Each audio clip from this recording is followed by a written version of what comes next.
The lights in the apartment had begun flickering last week. Not a metaphor, literally flickering, like the place had grown tired of holding itself together. He hadn't bothered to call maintenance. There was something oddly poetic in letting the ceiling lights sputter out on their own terms. He sat on the edge of the sofa, one sock on, the other nowhere in sight, listening to the hollow echo of cutlery clinking behind the closed kitchen door. She said she was making a salad. But it had been 35 minutes, and no greens had appeared. He looked at the time, then again, then once more, as if each glance might alter the outcome. She had become obsessed with time, or rather, with bending it, always rushing out, always arriving just late enough to stir questions, but never late enough to be caught. She was strategic, not messy like those who stumble through affairs with red lipstick on collars and receipts in coat pockets. She was subtle, surgical. 3 nights ago, he'd woken up on the living room floor, face cold against the tiles, his mouth tasting faintly of chemicals and mint. He'd passed out at lunch, just knocked out in the middle of responding to an email.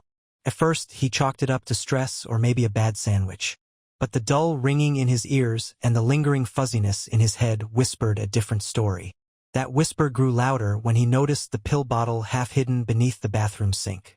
Not his, not labeled, tucked behind her almond-scented conditioner. He hadn't confronted her. Not yet. He watched. That night, she told him she was attending a strategic partnership mixer, some networking event hosted by upper management. It was invite only, exclusive. She smiled as she said it, eyes twinkling with the kind of excitement she hadn't shown for anything involving him in months. He offered to drop her off. She declined. He said he might stop by after all just to see what a strategic mixer looked like. That's when the mask slipped. Just for a second. Her hand tightened around the glass she was holding. Too tight. He noticed. She noticed him noticing. And then, just like that, the smile returned brittle but intact. Suit yourself, she said. But don't embarrass me. It's not your crowd. He did go. 2 hours later, uninvited, overdressed, and boiling with a quiet rage he didn't yet understand. He stood outside the glass walls of the rooftop lounge, watching the suits and sequins glimmer under warm-toned lights. Watching her. She wasn't alone. And she wasn't mingling. She was leaning into a man, older, silver hair, clean-shaven jawline, the kind of corporate predator who didn't need to chase because everything came to him. She wasn't laughing at his jokes. She was participating in them, feeding them, wrapping herself in them like silk. And then he saw the touch. Not accidental. Not innocent. A hand sliding down the length of her back with the entitlement of routine. The glass between them became a mirror. He looked at his reflection, half obscured by raindrops that had just begun to fall. He didn't look surprised. That struck him the most. He didn't look surprised at all. He didn't confront her there. No scene. No raised voice. No scandal. He went home, sat in the dark, and waited. She returned at 2:13 a.m., shoes in hand, lipstick smudged, but only slightly, hair tousled not by wind, but fingers. He asked her if she had fun. She paused, a beat too long. Yeah, she said finally. It was productive. He smiled, then went to the kitchen. He opened the drawer, pulled out the bottle she thought she'd hidden well, turned it in his hand like a Rubik's Cube he suddenly knew how to solve. Then, with careful, surgical coldness, he placed it on the dining table. I'd love to know what was in my lunch, he said. His voice low, precise, devoid of anger but full of something far heavier. She froze. It was the first time he'd seen her lose control. She stood there like a statue cursed mid-motion. Keys still in her hand. A drip of rainwater traced down her temple and curved along her jawline. She didn't reach for the pill bottle. She didn't move at all. Her eyes flicked to the label, then to him, and then somewhere to the left of his shoulder, like she was searching for an exit she could melt into. He didn't blink. I found it under the sink, right behind your conditioner. You know, the one that smells like hotel soap and broken promises. Still no reply, so he leaned forward. You drugged me. Her lips parted, maybe to deny it, maybe to lie. He was ready for both. But instead, she laughed. Not a giggle, not nervous.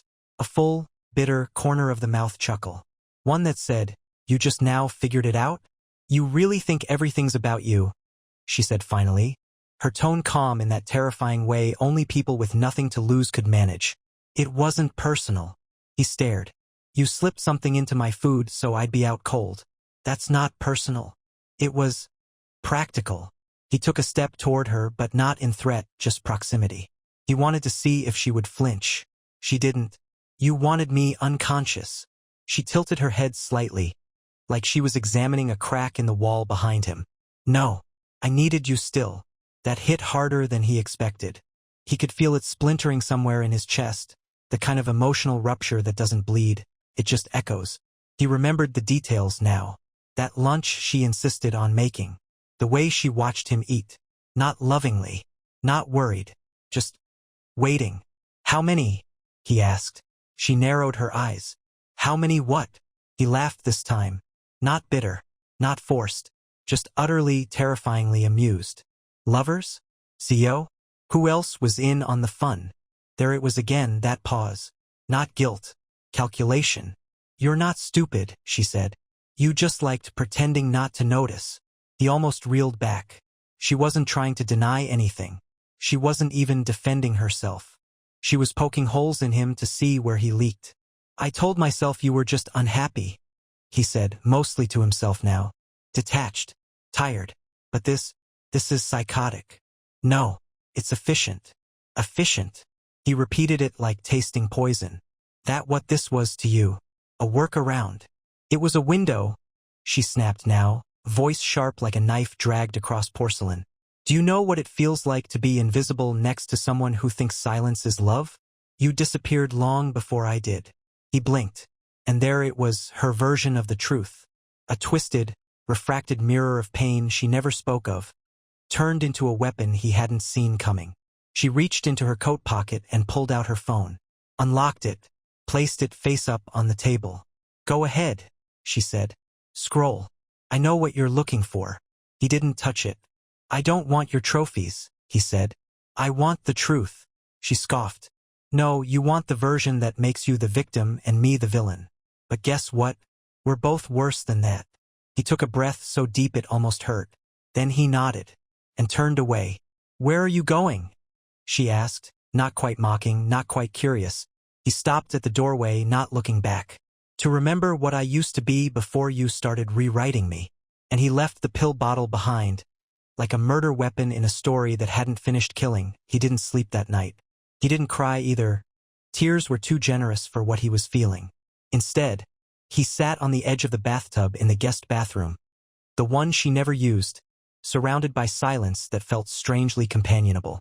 The city outside was vibrating with neon and midnight sirens, but inside, time was still, held by the weight of something deeper than betrayal. Around 3:40 a.m., his phone buzzed. Not a call, just a message. From her. Don't act like this makes you holy.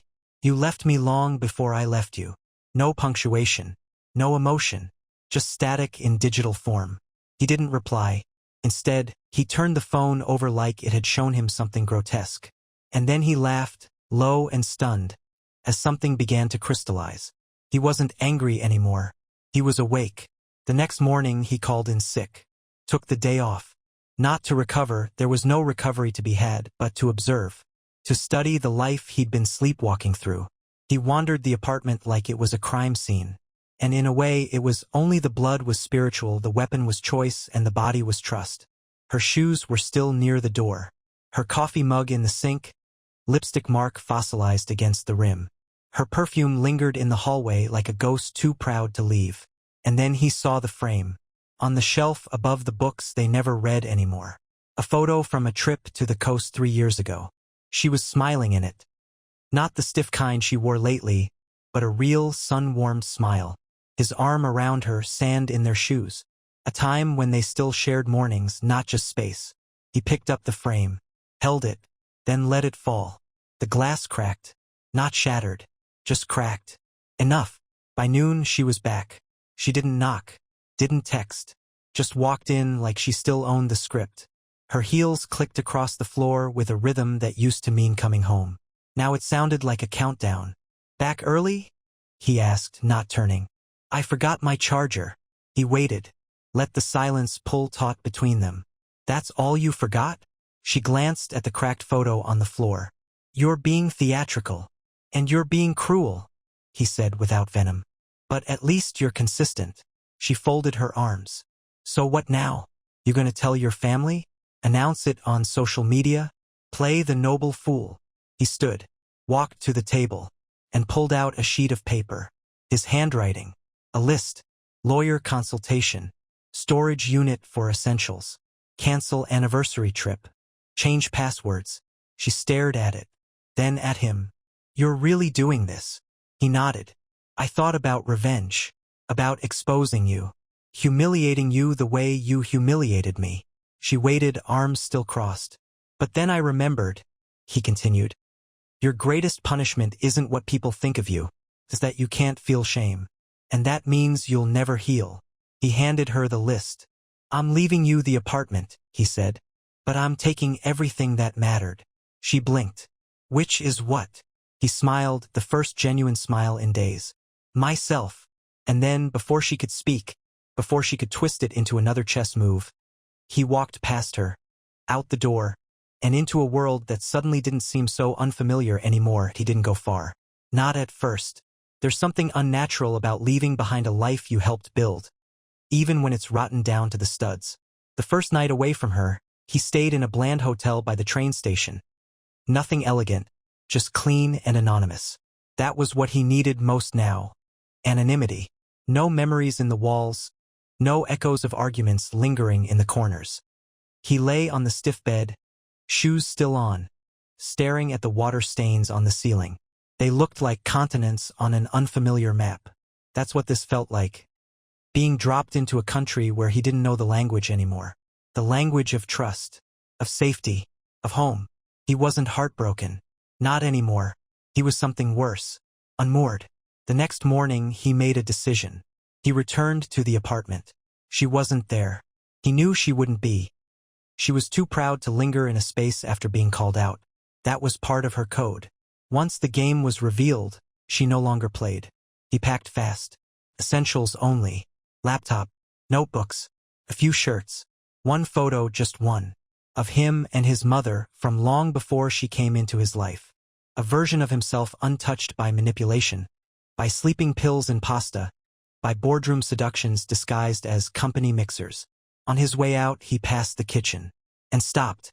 The lunchbox was still there, the one she'd used the day she drugged him. He picked it up, opened it. Still smelled faintly of basil and betrayal. He didn't take it with him, just stared at it for a long moment, then set it gently in the sink. Not with anger, almost with reverence, like placing a cursed artifact back in its tomb. Outside, the city was loud and indifferent, but that was good. Indifference, unlike betrayal, didn't pretend to love you. He went to his sister's place next. She opened the door, took one look at him, and pulled him into a hug that cracked something open in his chest. He didn't cry, but for the first time, he felt the pain instead of diagnosing it like a case study. "Over coffee?" she asked. "You sure she's not going to try and spin it?" He smirked. "She already did. She said it wasn't personal." His sister exhaled sharply. "They always say that, like stabbing someone in the back is just a business model." He nodded. "She's got a whole resume of it. Just no regrets." Later that evening, as he sat on her balcony watching the sun dip into the haze, his phone buzzed again. A message from a number he hadn't saved, but recognized instantly. "They didn't mean to. It got out of control. But they didn't mean to hurt you." He read it twice, then once more, just to confirm the absurdity. The CO. Reaching out. He chuckled, the sound bitter and exhausted, then replied, "They were on their knees hours later, begging me not to go public. Don't worry, I won't. Not for your sake. For mine. I don't want to carry any more of this than I already have." The phone didn't buzz again. That night he slept without dreams. And when he woke, something had shifted. The worst was not over. But he was. He had changed. And now, it was time to become someone she couldn't even begin to understand. He began with silence. Not the passive kind that waits in doorways or seeps into bedrooms during long fights. This was active silence, a choice, a weapon, a sanctuary. He changed his number, blocked hers, removed shared accounts, reconfigured his email, vanished from every digital corridor they once wandered together. She didn't deserve access to the new version of him. The next weeks were brutal in the quietest ways. There were no explosions, no dramatic scenes. Just the steady erosion of everything he thought he knew. About her, about himself, about the life they'd built. His appetite vanished first. Then sleep. Then his patience for the platitudes of well-meaning friends who kept saying things like, "You'll bounce back." And time heals everything. Time doesn't heal. It exposes. He kept journals now. Pages and pages of untamed thoughts. Not poetic, not wise, just raw. Sometimes he'd write the same line over and over. She drugged me so I wouldn't stop her. Like writing it down could force it to make sense. It never did.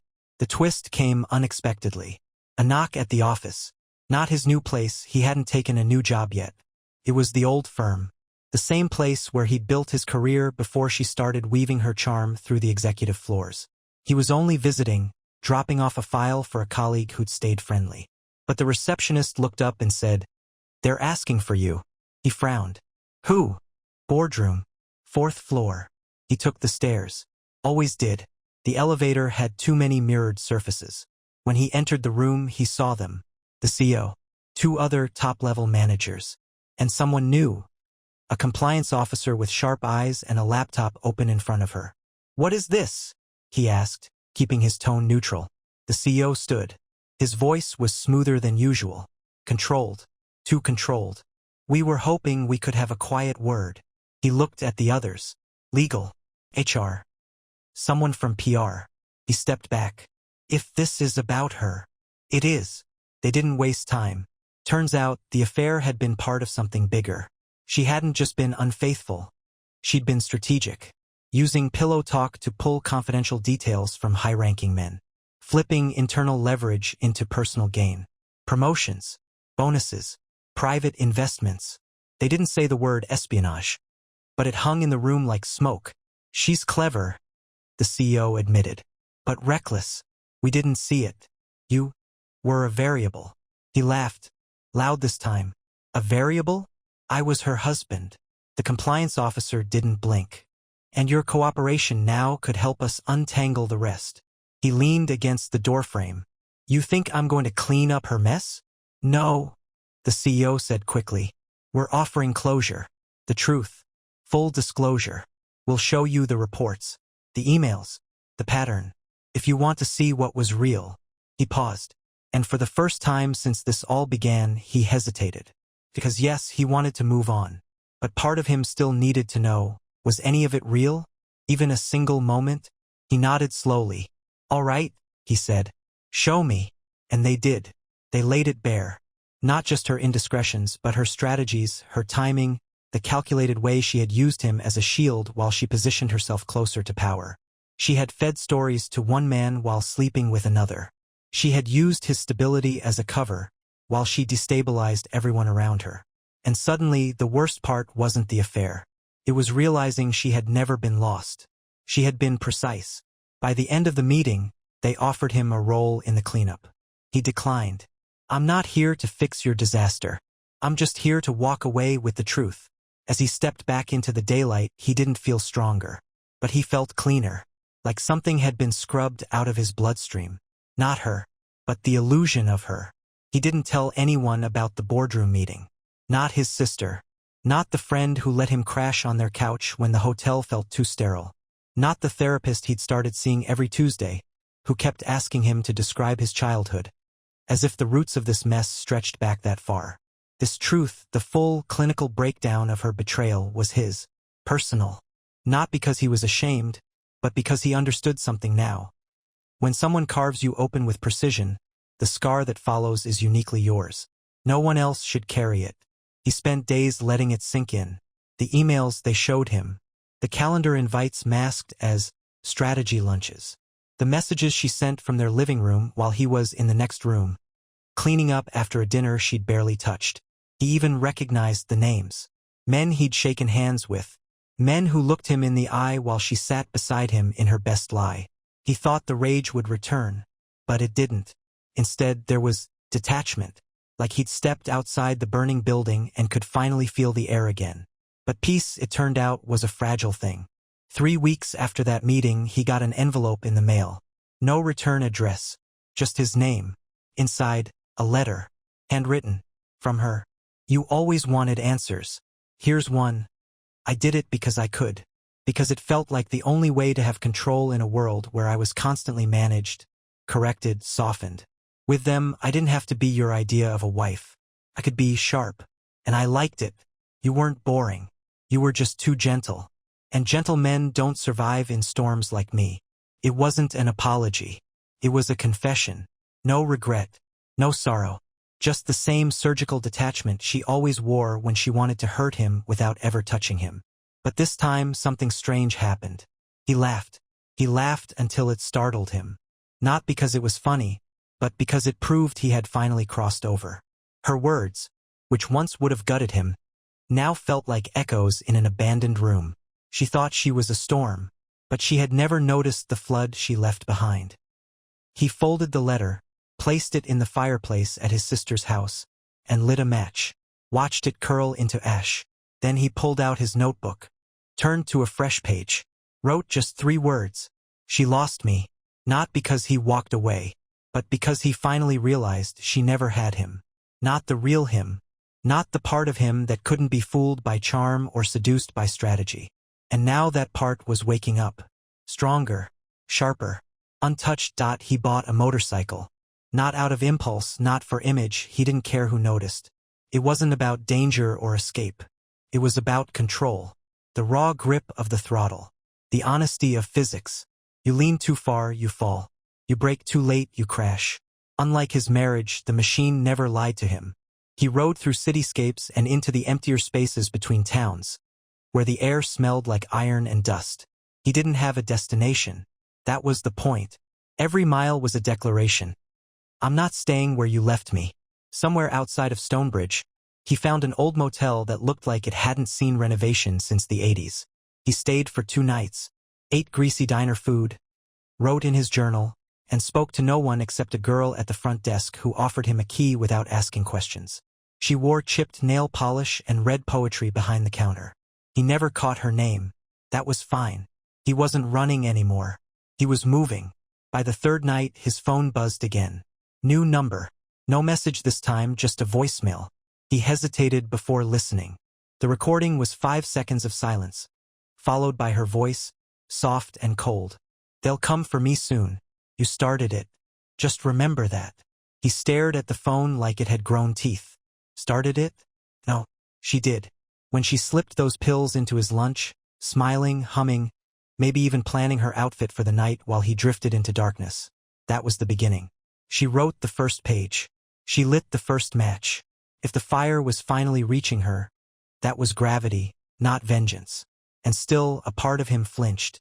Not out of guilt, out of memory, because he remembered who she pretended to be. The woman who used to watch thunderstorms with him from their balcony, who made up constellations and wore his shirts around the apartment like they were armor. But then he reminded himself, that woman never existed. She had been a performance, a mask. He deleted the voicemail, didn't save the number. Then he made a choice he never thought he'd make. He returned to the city. He didn't go back to their apartment. That was hers now, full of echoes and shadows she'd earned. He went to a lawyer instead, sat down, explained everything, laid out the whole story like it was a business transaction. The lawyer listened without judgment, just nodded, then passed him a folder. Inside, divorce papers, pre-filled. He read the line at the bottom. Irreconcilable differences. That phrase seemed too polite, too vague. So he grabbed the pen and rewrote the margin with a single word. Betrayal. Then signed. It was done. The storm had passed. But he was still standing. And now, he was the one writing the ending. He didn't expect the calm to feel so violent. There were no fireworks. No cinematic release. No poetic sunrise washing over a healed man. There was just space. Time. Emptiness that felt like fresh snow. Pristine, beautiful, and strangely dangerous if you weren't careful. In the weeks after the papers were signed, he moved into a small place on the edge of the city. A 4th-floor apartment with leaky windows and no furniture beyond the basics. The floorboards creaked in all the right ways. It was imperfect. Honest. He didn't decorate. He deconstructed. Every item he brought into the space was a question. Do I need this? Does this reflect who I am now? Most things didn't pass the test. He lived light, lighter than he'd ever known how to. But some ghosts are stubborn. One night, just after midnight, there was a knock on his door. Not loud, not rushed, just deliberate. He didn't answer right away. He knew. He opened the door to find her standing there. No suitcase, no tears, just a coat and a stare. She looked tired. Not broken, not apologetic, just tired. Like the game had finally bored her, and she wanted to see what was left. I heard you signed, she said. He didn't respond. She looked past him, into the quiet behind him. You live like a monk now? I live like someone who isn't waiting to be poisoned in his own home. The line landed hard. She didn't flinch, but her eyes hardened. That old spark of manipulation flickered, just for a second. I didn't come to fight, she said. You came to see if I'd still flinch. She exhaled through her nose, almost amused. I wanted to see you, she said simply. Why? I don't know. He believed her. That was the tragic part. He stepped aside, letting her look in but not enter. This is what it looks like when I rebuild, he said. No lies, no stage lights, just wood walls and air I can trust. She leaned against the doorframe, casual, like she hadn't detonated his life. They're investigating me, you know. Internal audit. All the right people suddenly care about morality. You didn't come here to confess, he said. You came to check your reflection. She narrowed her eyes. You think you understand me now? I don't need to, he said, quieter. Understanding you was my mistake. I thought if I could just see the good, it would balance out the damage. But you were never confused. You were committed to your chaos. A long silence stretched between them. Then she looked at him, really looked, and for a moment he saw something flicker behind the mask. Not love, not regret, just the faint recognition that she'd lost something she didn't expect to miss. I'll go, she said. He didn't stop her. She turned. He closed the door. Didn't lock it. Didn't need to. She wasn't a threat anymore. Not because she'd changed, but because he had. He woke the next morning not with a sense of triumph, but with stillness. No victory song played in his chest. No monologue about resilience or rising from ashes. Just the steady thrum of life, unburdened by her shadows. He stood in his kitchen, barefoot, sipping black coffee while light crawled across the floorboards. And for the first time in months, maybe years, he didn't think of her first. He thought of himself, of where to go next. He went to a bookstore, not for anything in particular. He just missed the scent of pages and dust. He browsed the aisles like a man relearning what his mind liked when it wasn't twisted around someone else's chaos. A stranger struck up a conversation. A woman, polite, curious, asked about the book in his hand. Some dense philosophy text he hadn't read since college. They talked for 10 minutes about Camus and coffee and how everyone secretly thinks they're the protagonist. She didn't ask if he was single. She didn't flirt. She smiled and walked away. That was all. But he stood there for a long moment after, struck by how gentle it had felt. No sharp edges. No suspicion. Just presence. That night he made a list. Not like the one he gave her. This wasn't about survival. This was about reconstruction. He wrote down everything he had forgotten about himself.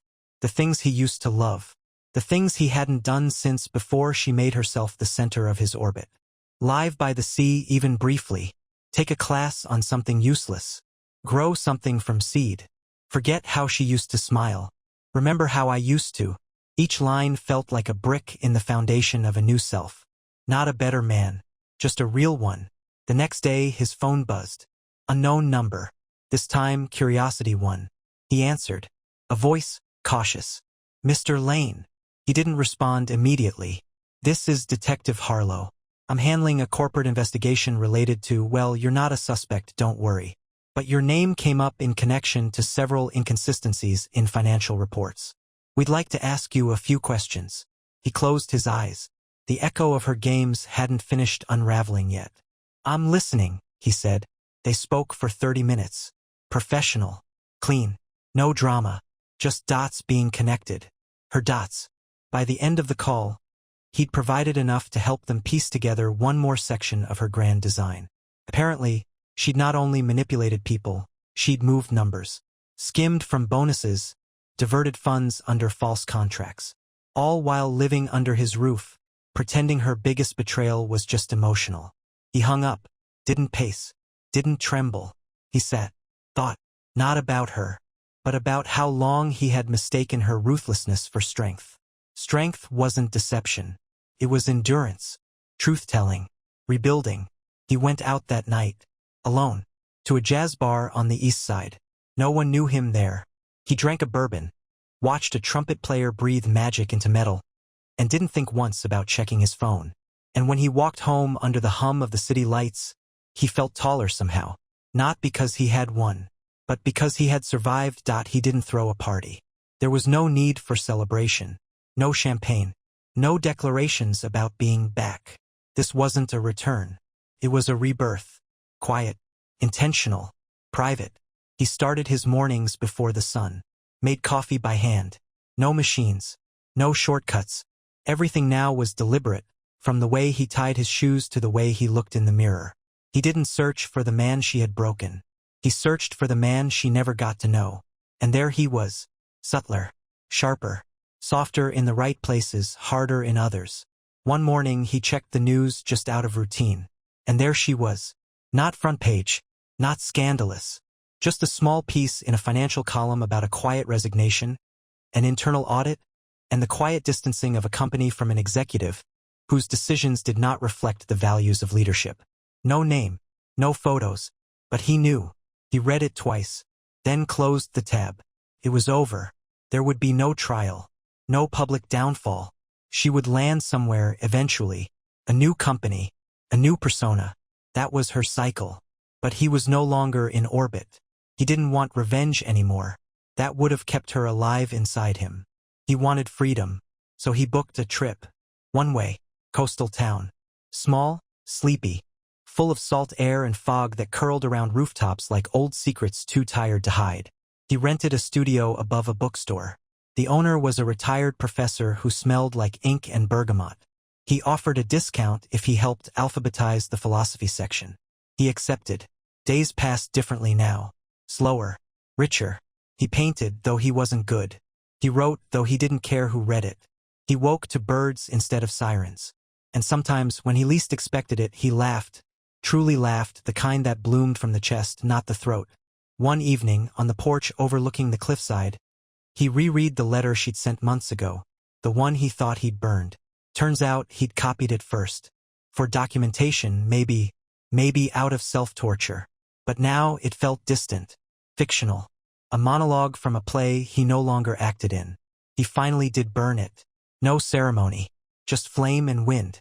As the paper blackened and curled into ash, he whispered, not to her, but to himself, thank you. Not for what she did, but for what he had become in spite of it. That night, he sat by the window, a storm stirring the ocean below, the wind tapping at the glass like a soft memory. He smiled, not because he was healed, but because he was healing. And healing, he'd learned, wasn't a finish line. It was a way of walking, one honest step at a time.